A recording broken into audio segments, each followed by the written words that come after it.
Welcome to Guide Guru. We hope this video helps. You start by getting the essentials ready: Git, the latest Vscode, and the GitHub Copilot extension. Once installed, sign in with your GitHub account so Copilot can access completions. Open a code file and make sure the editor language mode matches your project.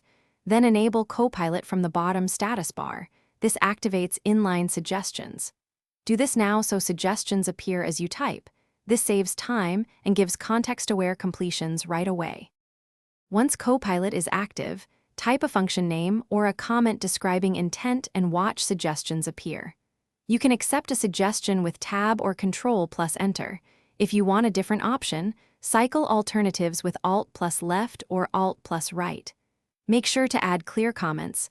Copilot uses them to generate precise code and handle edge cases. Also, tweak Copilot settings to control frequency and scope so it respects test files versus production. These steps keep suggestions relevant. Finish by reviewing the generated code, running tests, and linting to match your style rules. Accept only what passes. If Copilot produces conflicting patterns, restrict it per workspace or change suggestion frequency in settings. Once done, commit small review changes so you can revert easily.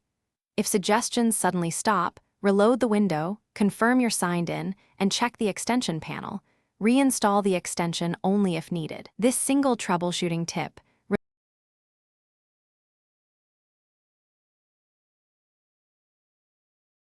Thanks for watching.